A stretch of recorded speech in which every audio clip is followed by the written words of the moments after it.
method. A cake's separate ingredients, flour, water, sugar, milk, eggs, and what have you, are not very tasty all by themselves.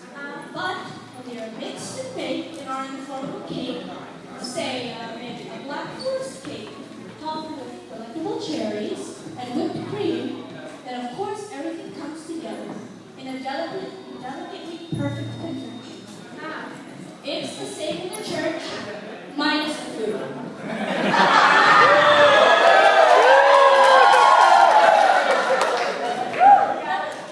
A church is comprised of its members who give tithes and offerings, they pray together, learn together, and more importantly, worship the Lord together. Amen. They are a ministry, a group, a woven web of faith and spirituality, but most importantly, they are together. Amen.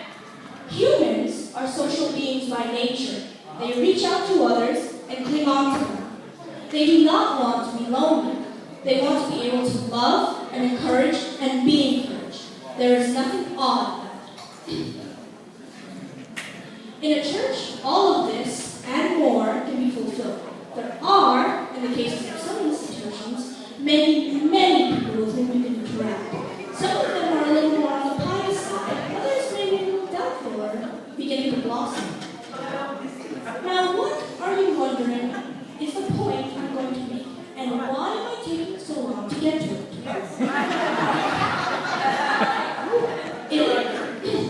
The Jesus is Lord Global Ministry is a special church. And today is its anniversary. Among the members, I realize that there are very few who doubt their faith, and others, in God, which is remarkable considering how many people there are here. The bonds I have seen, I, a quiet spectator, plastered to the wall, immersed in literature with a pencil, are astounding. People are quick to welcome one another and offer them advice or support, sometimes even going out of their way to do so. The youth ministry is friendly and inviting.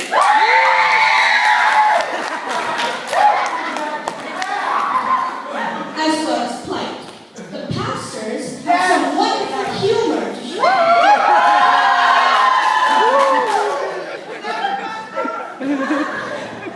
In other nations as well, there appear to be tight bonds with the branches in America.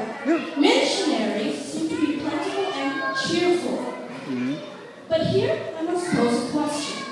What would it be like without each other?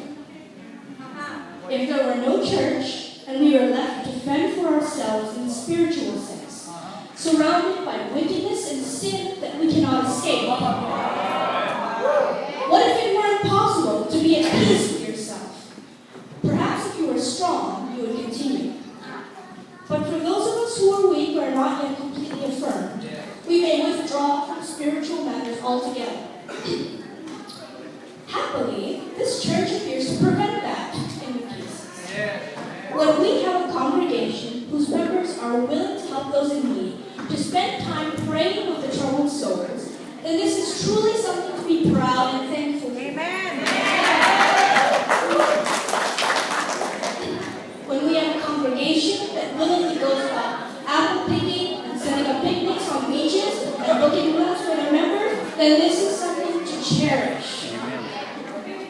Here I shall make a few references in the Bible, to a few verses in the Bible. First off, this one. Above all, keep loving one another earnestly, since love covers a multitude of sins. 1 Peter 4, verse 8. What does it say? Keep loving one another earnestly. Not yourself, others, because love covers a multitude of sins. Love you. That part is self-explanatory. Because we all know that love is extremely powerful, especially here in the church, in religious matters. It's proven in the famous John 3:16. For God so loved the world that he gave his only Son,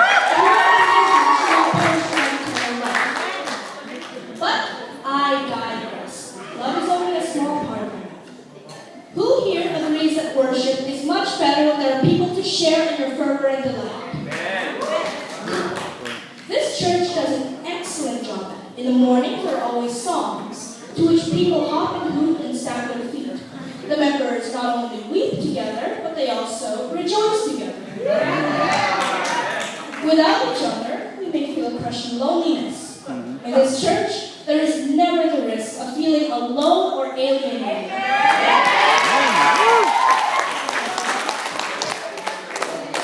Though some like myself prefer isolation, I know that I am never alone here. Thank you, Lord. And Glory. you know what? I love it. Happy anniversary to you.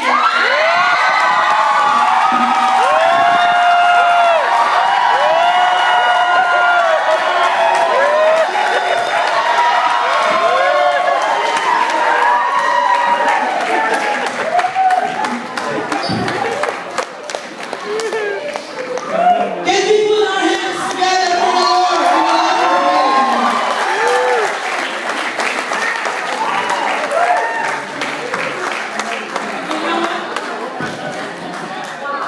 I know there's only